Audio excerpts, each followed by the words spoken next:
ये कहानी सुंदरवन नाम के जंगल की है, जहाँ पर एक टूनी नाम की चिड़िया अपने पति टुन्नू चिड़ा के साथ रहा करती थी। उनकी एक बहुत प्यारी सी बेटी थी, उसका नाम टुनटुनी चिड़िया था।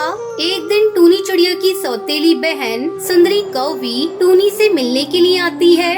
कैसी हो टूनी दीदी, कितने साल बाद तुमको देखा है। तुम तो जैसे मुझे भूल ही गई हो। अरे नहीं नहीं, तुझे कैसे भूल सकती हूँ। बेशक तू सौतेली बहन है, लेकिन मैंने तुझे हमेशा अपनी सगी बहन से भी ज्यादा प्यार किया है।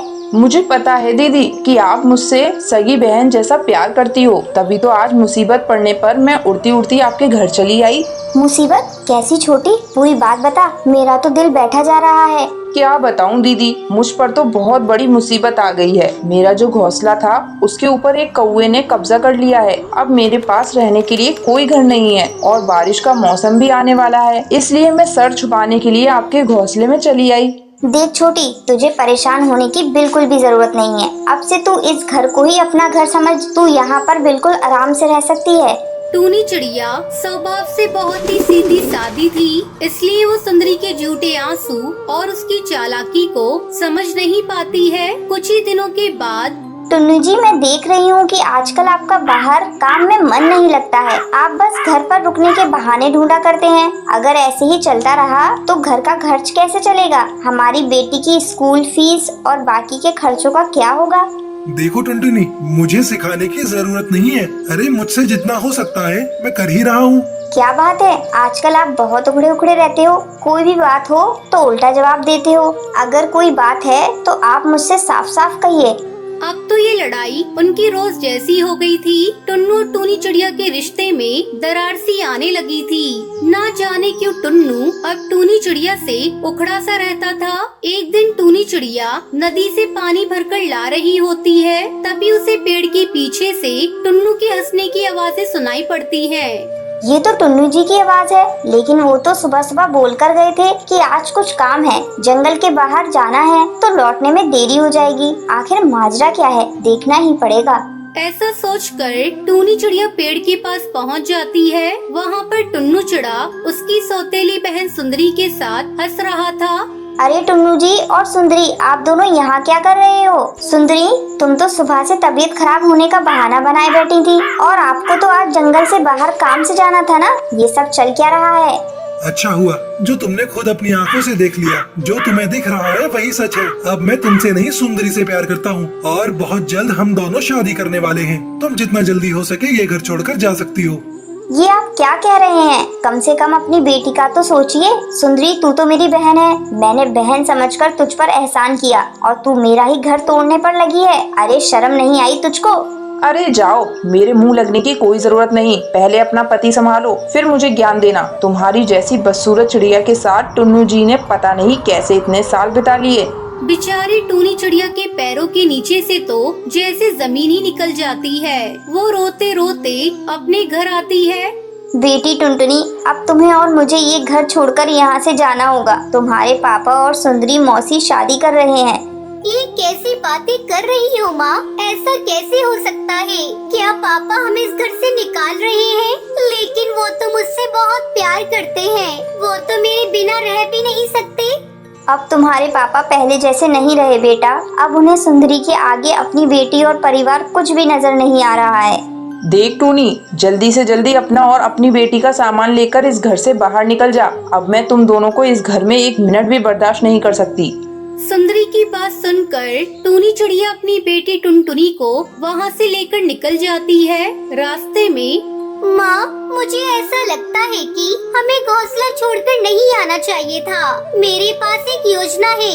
फिर टुनटुनी चिड़िया अपनी माँ को पूरी योजना समझाती है और वापस अपने पिता के पास लौट जाती है और टुन्नू चिड़ा से कहती है, यहाँ से जाते हुए रास्ते में एक दुर्घटना में माँ की मौत हो गई। अब मैं कहाँ जाऊँगी पापा? मुझे अपने पास ही रख लीजिए। अरे ये टुनटुनी कहाँ से आ टपकी? अब मैं कैसे इस टुन्नू से ये घर अपने नाम करवाऊंगी? टुन्नू को अपनी बेटी पर तरस आ जाता है और वो उसे अपने पास रख लेता है। अगर मैं इसकी बेटी के साथ अच्छा व्यवहार करूं, तो हो सकता है ये मेरे झांसे में आ जाए और ये मकान जल्दी ही मेरे नाम कर दे। हाँ बेटा, तू तो मेरी बेटी जैसी है, तू आराम से यहाँ रह सकती है। जल्दी मैं तेरा एक बड़े से स्कूल में दाखिला करा दूंगी। मैं तेरी उस कंजूस माँ की तरह नहीं हूँ। 2-4 दिन के बाद ही सुंदरी कुछ कागज लाकर टुन्नू चिड़ा को दिखाती है। सुनिए, मैं टुनटुनी का दाखिला शहर के बड़े स्कूल में करा रही हूँ। आप बस इन कागजों पर दस्तखत कर दीजिए, बाकी मैं देख लूंगी। टुन्नू चिड़ा झटपट कागजों पर दस्तखत कर देता है। अगले दिन सवेरे ही सुंदरी सारा सामान समेट कर भाग रही होती है। तभी सामने से टूनी चिड़िया और टुनटुनी चिड़िया उसे पकड़ लेती है। जल्दी बाहर आ जाइए टुन्नू जी। ये देखिए सुंदरी आपका घर छोड़कर भाग रही है। और ये बैग में क्या छुपा रही है, दिखाओ। शोर सुनकर हैरान होकर टुन्नू चिड़ा बाहर निकल आता है। ये देखो, इसने धोखे से हमारा ये घर अपने नाम करवा लिया है और अब ये आपका मकान और घर का सारा सामान समेटकर यहाँ से भाग रही है। ये क्या कर रही हो सुंदरी? अरे मैंने तो तुम्हें क्या समझा और तुम क्या निकली? और टूनी, तुम जिंदा हो? अरे मुझे लगा था कि तुम मर गई हो। इस धोखेबाज सुंदरी के चक्कर में मैंने तुम्हारा कितना अपमान किया। हो सके तो मुझे माफ कर दो। मैं जानती थी ये सारा जाल इस धोखेबाज सुंदरी का ही फैलाया हुआ है, इसलिए मैंने और टुनटुनी ने मिलकर ही ये सब योजना बनाई थी ताकि हम इसे रंगे हाथ पकड़ सकें। फिर टूनी चिड़िया अपने पति टुन्नू चिड़ा को माफ कर देती है और वो सब साथ में खुशी खुशी रहने लगते हैं। ये कौन है? टुनटुनी चिड़िया, ये तू है ना? करमजली फिर से भागने की कोशिश कर रही है। रुक जरा, और तेरे पर ही काट दूंगी, फिर देखती हूँ कैसे उड़ती है यहाँ से।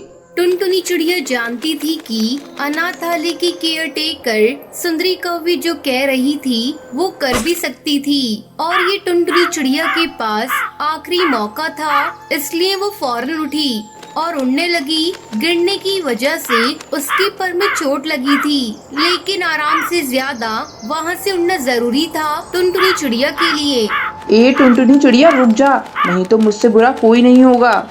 तुमसे बुरा तो कोई है भी नहीं सुंदरी। मैं अब तुम्हारे हाथ नहीं आने वाली। और इस तरह टुनटुनी चिड़िया आजाद हो गई। उसके बाद टुनटुनी चिड़िया एक घने पेड़ की छांव में बैठ गई। तभी उसे कालू कौवे की याद आई और वो पुरानी यादों में खो गई। ए कौन है तू? मेरा नाम टुनटुनी है। मेरे माँ बाबा की तूफान में मौत हो गई। अच्छा, बहुत बुरा हुआ तेरे साथ। तुझे यहाँ खाने और पहनने को भी मिलेगा। ये सच है ना मालकिन? हाँ, ये सब मिलेगा और उसके लिए तुझे काम भी करना पड़ेगा, समझी ना? हाँ मालकिन। ए कालू, ले जा इसे और समझा देना सारा काम। कालू कौवा एक पर से अपाहिज था। वो अनाथालय में पहले से ही था, इसलिए वहाँ के बारे में सब कुछ जानता था। टुनटुनी चिड़िया, तुम्हें यहाँ नहीं आना चाहिए था। ये जगह किसी नरक से कम नहीं है। ये क्या कह रहे हो भैया? ये तेरे और मेरे जैसे अनाथ पक्षियों को यहाँ रख लेते हैं और फिर उनसे जानवरों की तरह काम करवाते हैं, और काम न करो तो बहुत मारते भी हैं। ये देख मेरे पैर पर क्या हाल किया है इन सभी ने। अगर ये बात है तो मैं जा रही हूँ यहाँ से, अभी जा रही हूँ। नहीं, अभी नहीं, रात को कोशिश करना, मैं जब इशारा करूँ तब। कालू कौवा मदद करता है, लेकिन कई बार कोशिश करने के बाद भी टुनटुनी चिड़िया उस अनाथालय से भाग नहीं पाती। कभी बबली कबूतरी तो कभी सुंदरी उसे पकड़ ही लेती थी, फिर उसे बहुत बुरी तरह मारती थी। सुंदरी कौवी अनाथालय की आड़ में बच्चों से जी तोड़ मजदूरी करवा रही थी। एक दिन टुनटुनी चिड़िया पेड़ की डाल पर रो रही थी, क्योंकि उसे बहुत तेज भूख लगी थी और खाना भी किसी ने नहीं दिया। तभी कालू टुनटुनी चिड़िया से कहता है, मत रो टुनटुनी, तू मेरे चावल ले ले। तो फिर तुम क्या खाओगे भैया? तुम्हें भी तो भूख लगी होगी। नहीं, मुझे भूख नहीं है। वो मैंने ना रसोई में ये चावल पकाते हुए चुपचाप थोड़े से खा लिए थे। मेरा पेट भरा हुआ है, ले तू खा ले। टुनटुनी चिड़िया जानती थी कि कालू झूठ बोल रहा है, लेकिन फिर भी उसने टुनटुनी का दिल रखने के लिए उसके प्लेट से थोड़े से चावल ले लिए। टुनटुनी चिड़िया और कालू कौवा दोनों ही अनाथ थे, लेकिन यहाँ वो दोनों एक दूसरे का सहारा बन गए थे और भाई बहन भी। टुनटुनी, अच्छा मौका है, सुंदरी सो रही है, जा अभी उड़ जा। भैया तुम भी चलो ना। नहीं टुनटुनी, मैं अभी नहीं जा सकता क्योंकि मैं उड़ नहीं सकता। तू जा और सीधे पुलिस के पास जाना, फिर तू मुझे यहाँ से ले जाना। तब तक मैं तेरा इंतजार करूँगा। अचानक चिड़ियाओं की आवाज से टुनटुनी चिड़िया अपने ख्यालों से बाहर आ गई। कालू भैया, मैं जरूर वापस आऊंगी। सुबह हो चुकी थी। टुनटुनी चिड़िया सीधा पुलिस स्टेशन गई और वहां जाकर उसने सुंदरी के बारे में सब कुछ बता दिया। पुलिस इंस्पेक्टर कड़कनाथ ने फौरन एक्शन लिया और अपनी टीम के साथ उन्होंने बिना देर किए सुंदरी के अनाथालय पर छापा मार दिया। टुनटुनी चिड़िया भी उनके साथ ही थी। सारे पक्षी एक एक करके अनाथालय से बाहर आ गए, लेकिन कालू कौवा नहीं था। कालू भैया, कहाँ हो आप? अरे पिंकी रुक, कालू भैया कहाँ है? टुनटुनी दीदी, कल जब आप यहाँ से भाग गयी तो सुंदरी बहुत गुस्सा हो गई। उसे पता चल गया था कि कालू भैया ने ही आपकी भागने में मदद की थी, इसलिए उसने कालू भैया को बहुत मारा, इतना मारा कि वो बेहोश हो गया। वो वहाँ रसोई में है। टुनटुनी चिड़िया रसोई में पहुँची। उठो भैया, मैं आ गई तुम्हें लेने। भैया चलो मेरे साथ, उठो ना भैया। अब कालू कभी नहीं उठेगा, ये हमेशा के लिए भगवान के पास जा चुका है।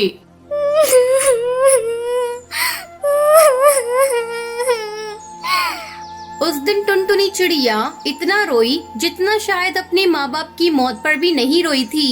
इंस्पेक्टर कड़कनाथ ने सुंदरी को गिरफ्तार कर लिया था। उन्हें उनके किए की सजा मिल गई। ऐसे ही कुछ समय बाद टुनटुनी चिड़िया काम की तलाश में निकल जाती है और जल्दी उसे एक ढाबे पर बर्तन धोने का काम मिल जाता है। और इस तरह टुनटुनी चिड़िया खूब मेहनत करती है और अपनी सहेली पिंकी चिड़िया के साथ खुशी खुशी अपना जीवन बिताने लगती है। तो ये थी आज की कहानी। आज का सवाल ये है, अनाथालय के केयर टेकर का क्या नाम था? अगर आपको पता है तो आप हमें कमेंट करके जरूर बताएं। वीडियो अच्छी लगी हो तो इस वीडियो को लाइक और शेयर करना ना भूलें।